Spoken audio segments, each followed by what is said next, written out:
Greetings, everyone. Welcome back to my channel. While we're on the subject of restorative justice, as we visited this issue concerning ADOS, I felt inclined to also expose some oppression that took place uh, since maybe the 1970s in the Bahamas, right? In the Bahamas, and I also made a video recently about religious intolerance. And it just so happens to be the dynamics in my own country. In the Bahamas, before I was born, it was in the 1970s, um, some of the members of the Rastafari community were the victims of cruel, um, inhumane abuse.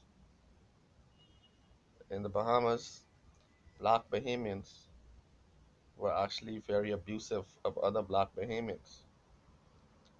um, by virtue of them having a different religious perspective, by virtue of them deciding to live uh, in a way that is not conforming to the status quo. And at this point in our history, we were highly under the spell of colonialism. And so people actually felt that oppressing people for having a different appearance, for having a different spirituality, they actually thought that they were doing their civic duty. They actually thought that they were doing their religious duty to oppress people based on their spirituality. And many people, one second, this is a siren, right?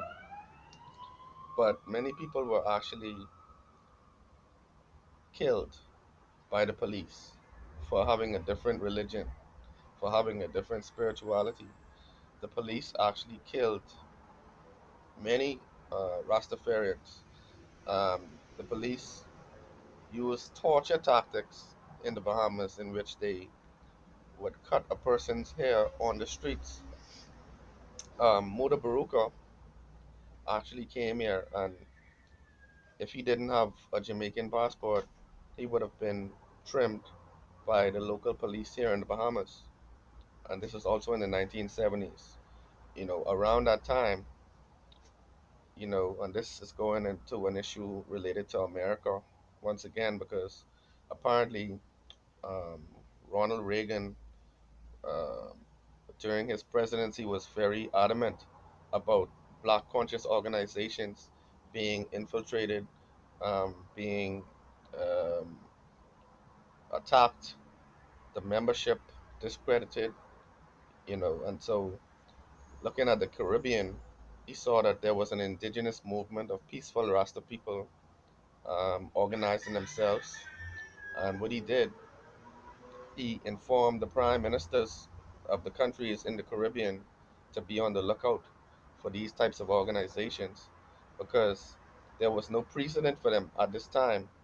There was no precedent for an indigenous spirituality, um, or a group of people embracing black consciousness.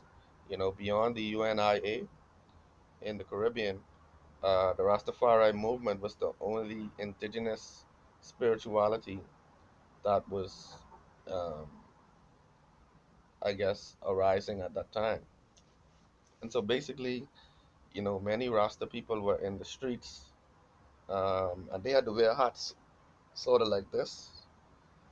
Many of them had to wear baseball caps to cover their locks in the streets, or they would face actually being shot at, actually being held down and forcibly trimmed or shaved on the streets. And I know what you're thinking. Is this happening in the 1500s? Is this happening in the 1600s? Um, is this like something taking place in 2000 BC? Well, the answer is no. This was taking place in 1970s Bahamas. And I love my people. We are all one. I would never throw them under the bus. And so I would only highlight those among us who were contrary to progress and contrary to unity. Okay, so I love the Bahamas now. I love the people who live here. I would defend them um, as much as possible, as often as possible. Okay, and I wouldn't allow anyone to be disparaging about my country um, in any way. Okay, now we're all African descendants. We are all descendants of Africa, but I just thought it was important for me to highlight the fact that religious intolerance has reared its ugly head in recent memory, and we saw the results. The results were the harming of a community. Many people today who were once a part of the community, they were forced to conform due to the harsh oppression, due to the threat of losing your life for embracing a different spirituality. And so people, I just wanted to make a short mention of this. Let me know if you had experienced similar circumstances, if you actually heard about this happening in your country or another country around the world. But let me just know your thoughts. One love.